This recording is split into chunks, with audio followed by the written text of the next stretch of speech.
Alright guys, so if you couldn't tell by the thumbnail, I got some new wheels and tires for the car. They're 15 by 10 JMS wheels with a nitto Tri 5 R2 in the for the rear. But if you couldn't tell also by the thumbnail, the car did get hit. If you didn't see on my Instagram, it did get hit. It's pretty bad. It's not as bad as I thought it was gonna be, but still I'm gonna need a new door. But we'll cover this in a later video. Right now we're gonna go get the wheels and tires mounted and see how it looks. So we just got one of the wheels mounted on, and it didn't scrape too bad. At first I thought I might have had to get rid of the bump stop, but the tire touches it only when it's lifted. But as soon as the load is on the tire and everything, it clears it just fine. It hits the caliper right there and down there, but that's about it. So I had to do minimal grinding, so it's not that bad. I might grind a little bit in some other areas, but it won't be as bad. So I'll have to do that. This is on the driver's side. I need to check the passenger side now. So we just got everything ready. We lifted up the car, and now we're gonna begin the grinding process. We're gonna grind a little bit right there and down there. It shouldn't be too much material. That's the only spot the wheel was grinding on. Yeah, it should be pretty simple.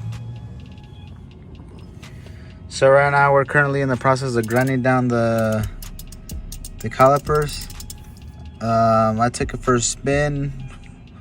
Well, not even a spin. I took it for a pretty long drive, and it was rubbing the inside of the wheel.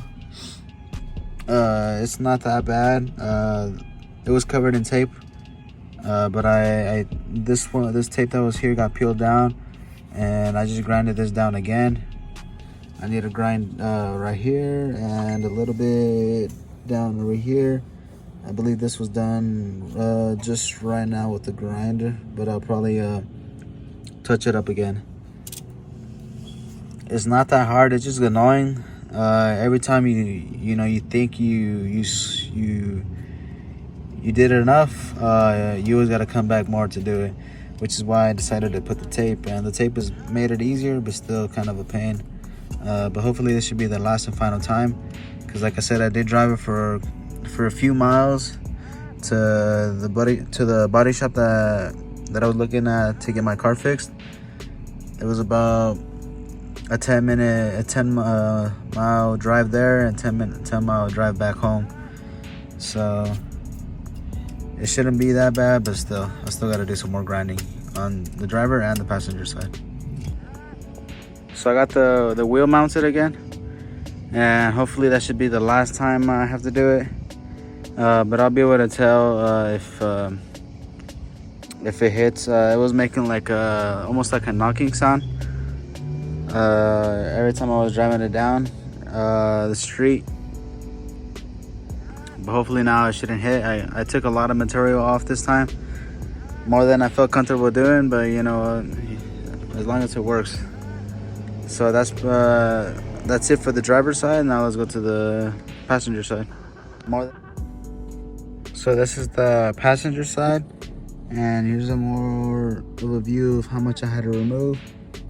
That's pretty much the same here as it is over there on the passenger side. I had to do it right there and up there and a little bit up here on this side.